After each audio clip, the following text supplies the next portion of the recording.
ನಮಸ್ಕಾರ. ಕೆಲವೊಂದು ನಮ್ಮ ಈ ಕಾರ್ಯಕ್ರಮ ನೋಡಿದವರು ಒಂದು ಕಮೆಂಟ್ ಮುಖಾಂತರ ಹಲವಾರು ಪ್ರಶ್ನೆಗಳನ್ನ ಕೇಳ್ತಿದ್ರು. ಮನೆಗಳಲ್ಲಿ ದರಿದ್ರ ದೋಷಗಳನ್ನ ತಲುಪಿಸೋದಕ್ಕೆ ಮನೆಗಳಲ್ಲಿ ತುಂಬಾ ಕಷ್ಟಗಳು ಬರ್ತಾ ಇದೆ. ಇತ್ತೀಚಿನ ದಿನಗಳಲ್ಲಿ ನಾವು ದುಡಿತಕ್ಕಂತ ದುಡ್ಡುಗಳು ನಿಲ್ತಾ ಇಲ್ಲ.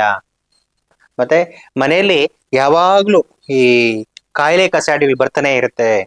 ಇದಕ್ಕೆಲ್ಲ ಏನ್ ಕಾರಣ? ಇದಕ್ಕೆ ಏನು ಪರಿಹಾರ? ಈ ಕಷ್ಟಗಳು ಬರೋದಕ್ಕೆ ಕಾರಣ ಏನು? ಮುಖ್ಯವಾಗಿ ಕಷ್ಟಗಳು ಈ ತರ ದರಿದ್ರಾದಿ ಕಷ್ಟಗಳು ಬರೋದಕ್ಕೆ ಕಾರಣ ಏನು? ಏನಾಗಿರುತ್ತೆ ಗುರುಗಳೇ ಅಂತ ಒಂದು ಪ್ರಶ್ನೆ ಮುಖಾಂತರ ನಮ್ಮನ್ನ ಕೇಳಿದ್ರು. ಇದೇ ರೀತಿ ಹಲವಾರು ಜನಗಳು ಕೂಡ ನಮ್ಮನ್ನ ಈ ಪ್ರಶ್ನೆ ಇಡ್ತಾನೆ ಇರ್ತಾರೆ. ಈ ತರ ಕಷ್ಟಗಳು ಬರೋದಕ್ಕೆ ಕಾರಣ ಏನು? ಮೊದಲನೇದಾಗಿ ನಾವು ತಿಳ್ಕೊಬೇಕಾಗ್ತದೆ. ಈ ಮನೆ ಸರಿ ಇಲ್ಲ ಅಂತ ಕೆಲವರು ಹೇಳ್ತಿರ್ತಾರೆ. ನಾವು ವಾಸವಾಗಿರತಕ್ಕಂತ ಮನೆನೇ ಸರಿ ಇಲ್ಲ ಅಂತಾನು ಕೂಡ ಹೇಳ್ತಿರ್ತಾರೆ. ಅದು ಕಾರಣ ಆಗಿರುತ್ತಾ? ಅಥವಾ ಇನ್ನಿತರೆ ಬೇರೆ ಏನಾದ್ರೂ ಕಾರಣಗಳಾಗಿರುತ್ತಾ? ನೋಡಿ, ಕೆಲವರು ಹೇಳ್ತಾನೆ ಇರ್ತಾರೆ, ಒಬ್ಬರು ತಪ್ಪಕ್ ಒಬ್ರು ಕಾಯಿಲೆ ಬರುತ್ತೆ, ಒಬ್ಬರು ತಪ್ಪಕ್ ಒಬ್ರು ಕಾಯಿಲೆ ಬರುತ್ತೆ.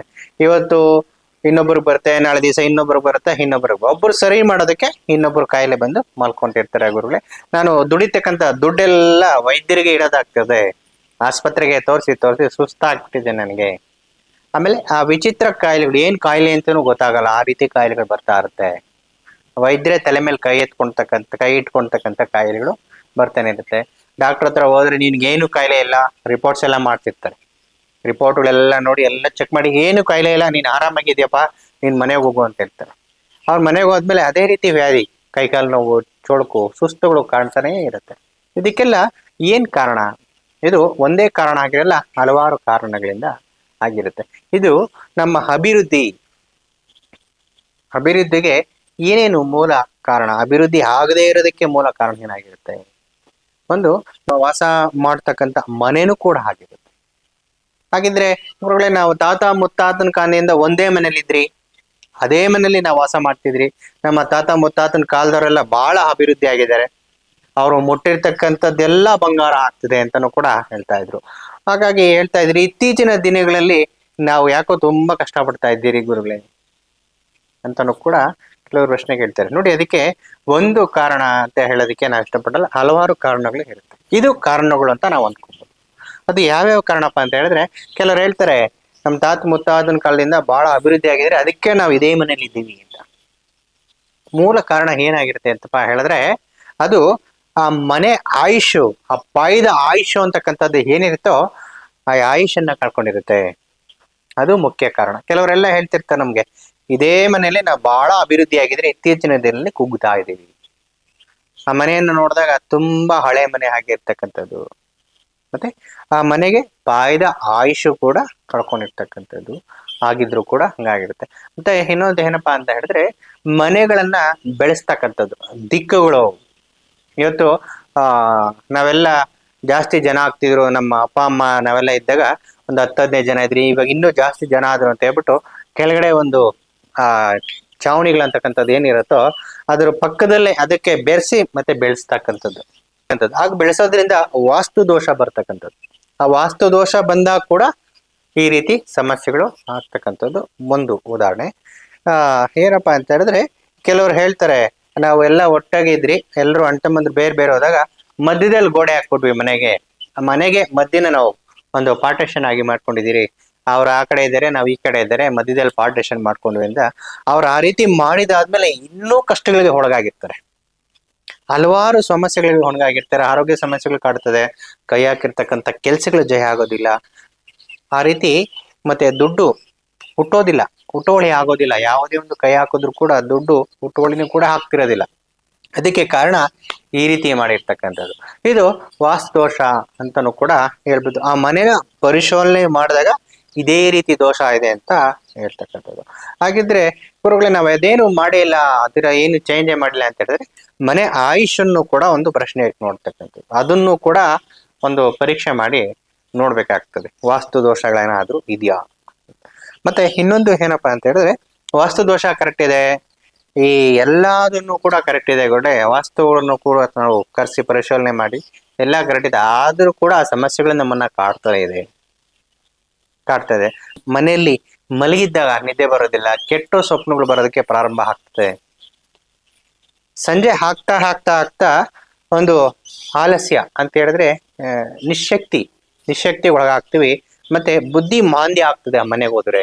ಹೊರಗಡೆ ಇದ್ದಾಗ ಬಹಳ ಚೆನ್ನಾಗಿರ್ತೀವಿ ನಾವು, ಹೊರಗಡೆ ಇದ್ದಾಗ ಬಹಳ ಲವಲವಿಕೆಯಿಂದ ಇರ್ತೀರಿ. ಹೊರಗಡೆ ಎಲ್ಲಾ ಸಂಬಂಧಗಳು ಬೇಕು ಅನ್ಸುತ್ತೆ, ಎಲ್ಲದನ್ನು ಚೆನ್ನಾಗಿರ್ಬೇಕು ನಾವು ಅಂತ ಅನ್ಸುತ್ತೆ.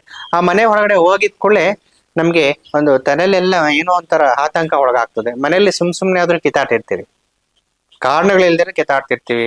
ಮಂಕ್ ಅನ್ಸುತ್ತೆ, ಆ ಮನೆಗೆ ಹೋಗೋದೇ ಬೇಡ, ಮನೆ ಒಳಗಡೆ ಹೋಗೋದೇ ಬೇಡ, ಮನೆ ಒಳಗಡೆ ಹೋದ್ರೆ ಮಂಕ್ ಅನ್ಸುತ್ತೆ, ಮಲ್ಗಣ ಅನ್ಸುತ್ತೆ.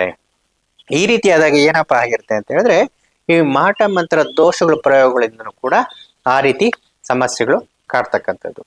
ಇದೇ ರೀತಿ ವಿಚಿತ್ರ ವ್ಯಾಧಿಗಳು ಬರ್ತಕ್ಕಂಥದ್ದು.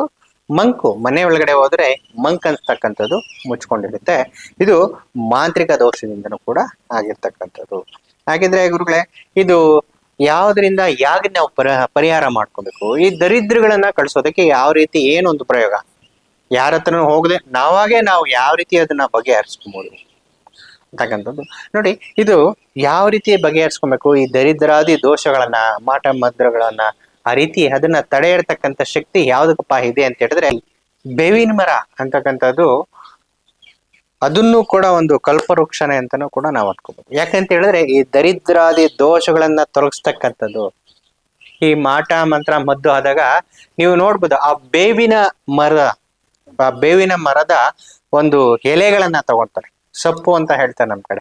ಅದನ್ನ ತಗೊಂಡು ಅದನ್ನಿಂದ ನಿವಾರಿಸಿ ಒಂದು ಬಗೆಹರಿಸ್ತಕ್ಕಂಥದ್ದು ದರಿದ್ರಾದಿ ದೋಷಗಳನ್ನ. ಆ ಬೇವಿನ ಮರಕ್ಕೆ ಅಷ್ಟು ಶಕ್ತಿ ಇದೆ. ಆ ಬೇವಿನ ಮರನ ನಾವು ಲಕ್ಷ್ಮಿಗೂ ಕೂಡ ಹೋಲಿಸ್ತಾರೆ, ಲಕ್ಷ್ಮೀ ದೇವಿ ಅಂತನೂ ಕೂಡ ಹೋಲಿಸ್ತಾರೆ. ನಂತರ ಈ ದೇವಸ್ಥಾನಗಳ ಹತ್ರ ಒಂದು ಮುಂಭಾಗದಲ್ಲಿ ಇಟ್ಕೊಂಡು ಅದನ್ನು ಕೂಡ ದೇವರು ಅಂತ ಪೂಜೆ ಮಾಡ್ತಕ್ಕಂಥದ್ದು ನಮ್ಮ ಧರ್ಮದಲ್ಲಿ ಇದೆ. ಹಾಗಾಗಿ ಇದು ಯಾವ ರೀತಿ ಬಗೆಹರಿಸ್ಬೇಕು ಗುರುಗಳೇ? ನಾವು ಆ ಬೇವಿನ ಮರನ ನಾವೇನ್ ಮಾಡ್ಬೇಕು, ಅಥವಾ ಏನಾದ್ರು ಪೂಜೆ ಮಾಡ್ಬೇಕಾ, ಅದಕ್ಕೆ ಏನಾದ್ರು ಒಂದು ದೇವಸ್ಥಾನ ಕಟ್ಬೇಕಾ, ದೇವ್ರು ಇಡ್ಬೇಕಂತ ಏನು ಮಾಡತಕ್ಕಂತ ಅವಶ್ಯಕತೆ ಇಲ್ಲ. ನಾವು ಸಂಪೂರ್ಣ ದರಿದ್ರದ ಒಳಗಾಗಿದ್ರೆ, ತುಂಬಾ ಕಷ್ಟಗಳಿಗೆ ಒಳಗಾಗಿದ್ರೆ, ಪ್ರತಿ ಶುಕ್ರವಾರ 48 ದಿವಸ ನಾವು ಒಂದು ಮಂಡಲ ಅಂತ ಹೇಳ್ತೀವಿ. ಒಂದು ಮಂಡಲ 48 ದಿವಸ ಪ್ರತಿ ಶುಕ್ರವಾರ ಬೆಳಿಗ್ಗೆ ಎದ್ದು ಕೂಡಲೇ ಯಾರು ನೋಡನೆ ಮಾತಾಡದೆ, ಅಂದ್ರೆ ಯಾರನ್ನು ಮಾತಾಡಬಾರ್ದು. ಮನಸ್ಸಲ್ಲಿ ನಾನಾ ರೀತಿಯ ಚಿಂತೆಗಳನ್ನು ಕೂಡ ಇಟ್ಕೊಬಾರ್ದು. ಎದ್ದಿದ್ ಕೂಡಲೇ ನಾವು ಕೆಲವ್ರು ಹೇಳ್ತಾರೆ, ಎದ್ದು ಸ್ನಾನ ಮಾಡ್ಕೊಬೇಕಾ, ಮಡಿ ಮಾಡ್ಕೊಬೇಕಾ, ಮೈಲಿಗೆ ಮಾಡ್ಕೊಬೇಕಾ, ಅದು ಏನು ನೀವು ಮಾಡೋದೇ ಬೇಡ. ಎದ್ದಿದ್ ಕೂಡಲೇ ಬ್ರಾಹ್ಮಿ ಮುಹೂರ್ತದಲ್ಲಿ ಎದ್ದೇಳ್ಬೇಕು. ಹಾಗಿದ್ರೆ ಗುರುಗಳ ನಾನು 12 ಗಂಟೆಗೆ ಎದ್ದೇಳ್ತೀನಿ, 10 ಗಂಟೆಗೆ ಎದ್ದೇಳ್ತೀನಿ ಅಂತ ಹೇಳಿದ್ರೆ ಅದು ಫಲಿತಾಂಶ ಸಿಗೋದಿಲ್ಲ ನಿಮ್ಗೆ. ಹಾಗಾಗಿ ಬ್ರಾಹ್ಮಿ ಮುಹೂರ್ತ ಅಂತ ಹೇಳ್ತೀವಿ ನಾವು. 5:15 ಇಂದ 6 ಗಂಟೆ, 5 ರಿಂದ 6 ಸಾಕಾಗ್ತದೆ. 5 ರಿಂದ 6 ಆ ಮುಹೂರ್ತದಲ್ಲಿ ಎದ್ದು ಶುಕ್ರವಾರ ಆ ಬೇವಿನ ಮರವನ್ನ ನಾವು ಪೂರ್ವಾಭಿಮುಖವಾಗಿ ನಿಂತ್ಕೊಂಡು ಆ ಬೇವಿನ ಮರನ ಬಾಚಿ ದಬ್ಬಿ ಇಟ್ಕೊಂಡು ಈ ನೆತ್ತಿ ಭಾಗ ಅಂತ ಹೇಳ್ತಾರೆ, ಹಣೆ ಭಾಗ ಅಂತ ಕೂಡ ಹೇಳ್ತಾರೆ. ನಾವು ತಿಲಕವನ್ನ ಇಡ್ತಕ್ಕಂಥ ಜಾಗ, ಈ ಕುಂಕುಮ ಇಡ್ತಿರಲ್ಲ, ಆ ಜಾಗವನ್ನ ಆ ಬೇವಿನ ಮರಕ್ಕೆ ಸ್ಪರ್ಶ ಮಾಡ್ಬೇಕು. ಸ್ಪರ್ಶ ಮಾಡಿ ಒಂದು 5 ರಿಂದ 10 ನಿಮಿಷ ನಿಮ್ಮ ಮನಸ್ಸಲ್ಲಿ ಇರ್ತಕ್ಕಂಥ ಕಷ್ಟಗಳನ್ನ ಅದಕ್ಕೆ ಒಪ್ಪಿಸ್ತಕ್ಕಂಥದ್ದು. ಈ ಕಷ್ಟಗಳಿಂದ ನನ್ನ ಪಾರು ಮಾಡೋ ಅಂತ, ಈ ಕಷ್ಟಗಳಿಂದ ನನ್ನನ್ನು ತೊಲಗಿಸು ಅಂತ ಮಾಡೋದ್ರಿಂದ ಆ 48 ದಿವಸ ಕಳೆಯೋದ್ರೊಳಗಡೆ ಸಂಪೂರ್ಣವಾಗಿ ಆ ದರಿದ್ರ ದೋಷಗಳು ಅಂತಕ್ಕಂಥದ್ದು ಏನಿದೆಯೋ ಸಂಪೂರ್ಣ ನಶಿ ಹೋಗ್ತದೆ. ಹಾಗಾಗಿ ಈ ಬೇವಿನ ಮರದ ಪ್ರಯೋಗ ಒಂದು ಉಪಾಯವಾಗಿರ್ತಕ್ಕಂಥ ಪ್ರಯೋಗ, ಒಂದು ಯಾವುದೇ ಒಂದು ಕಠಿಣವಾಗಿರ್ತಕ್ಕಂಥ ಪ್ರಯೋಗ ಕೂಡ ಅಲ್ಲ. ಉಪಾಯದಿಂದ ಅಪಾಯವನ್ನು ಕೂಡ ನಾವು ಇದನ್ನ ಪಾರ್ ಮಾಡ್ಕೊಬಹುದು. ಇದು ಕೆಲವೊಂದು ಪ್ರಯೋಗಗಳನ್ನ ಕೂಡ ತಡೆ ಹಿಡಿತಕ್ಕಂಥ ಶಕ್ತಿ ಇದಕ್ಕೆ ಇದೆ. ಈ ಉಪಾಯ ಯಾವ ಬೇವಿನ ಮರ ಆಗಿದ್ರೆ, ಎಲ್ಲೋ ಬಯಲಲ್ಲಿ ಬೇವಿನ ಮರ ಬೆಳೆದಿರುತ್ತೆ, ಅದನ್ನ ಹೋಗಿ ಇಟ್ಕೊಂಡ್ಬಿಟ್ರೆ ಆಗುತ್ತಾ ಗುರುಗಳೇ?